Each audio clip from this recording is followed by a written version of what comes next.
ఈ మధ్య కాలంలో సోషల్ మీడియాలో ఈ అమ్మాయిల డ్రెస్సింగ్ స్టైల్కి సంబంధించి ఒక పెద్ద చర్చ నడుస్తుంది. అది చర్చ అనే దానికంటే ఒక పెద్ద రచ్చ నడుస్తుందని చెప్తే కరెక్టేమో.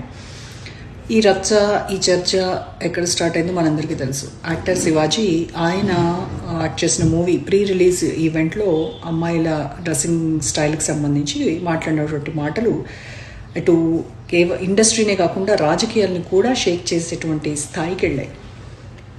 ఆయన ఏం చెప్పాడు అంటే, నిండుగా బట్టలు వేసుకుంటేనే అందం అని చెప్పేటువంటి ప్రాసెస్లో శివాజీ మాట్లాడినటువంటి మాటలు కొన్ని హద్దులు దాటాయి. అందులో నో డౌట్ వాడకూడని పదాలు వాడాడు. అందులో ఎట్టి పరిస్థితుల్లో మనం దాన్ని స్వాగతించేది లేదు.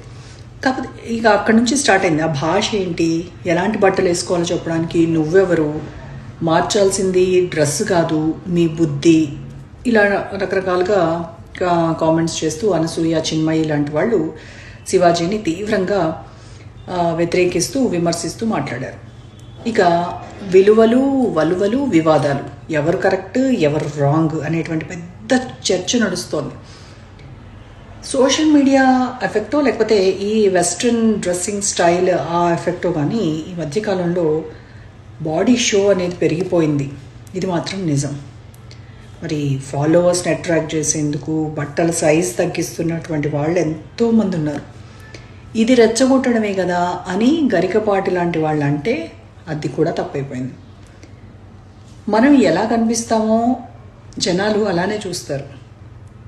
శివాజీ చెప్పాలనుకుంది కూడా ఇదే. కాకపోతే ఆయన కొంత ట్రాక్ తప్పి కొన్ని పదాలు మాట్లాడాడు.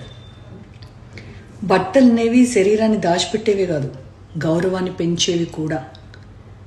నిండుగా బట్టలు వేసుకోమని చెప్పినందుకు మనోభావాలు దెబ్బతినడాన్ని మించినటువంటి కామెడీ ఇంకెక్కడా ఉండదేమో. ఇప్పుడే చూస్తున్నాం. మరి ట్రెండీగా ఉండడము తప్పు కాదు, ట్రెండ్ ఫాలో అవ్వడము తప్పు కాదు. నలుగురిలో ఉన్నప్పుడు ఎలా ఉండాలి, ఎలా కనిపించాలి అన్నది చూసుకోకపోవడమే తప్పు. చూసే దృష్టిని బట్టి ఉంటుందని కొట్టేయచ్చు, కానీ ఒక్కటి మాత్రం నిజం, పొట్టి బట్టలేస్తే గుర్తింపు వస్తుందేమో, నిండుగా కనిపిస్తే వ్యక్తిత్వం నిలబడుతుంది. శివాజీ చెప్పాలనుకుని చెప్పలేకపోయినా, గరికపాటి గారు చెప్పినా ఇదే నిజం.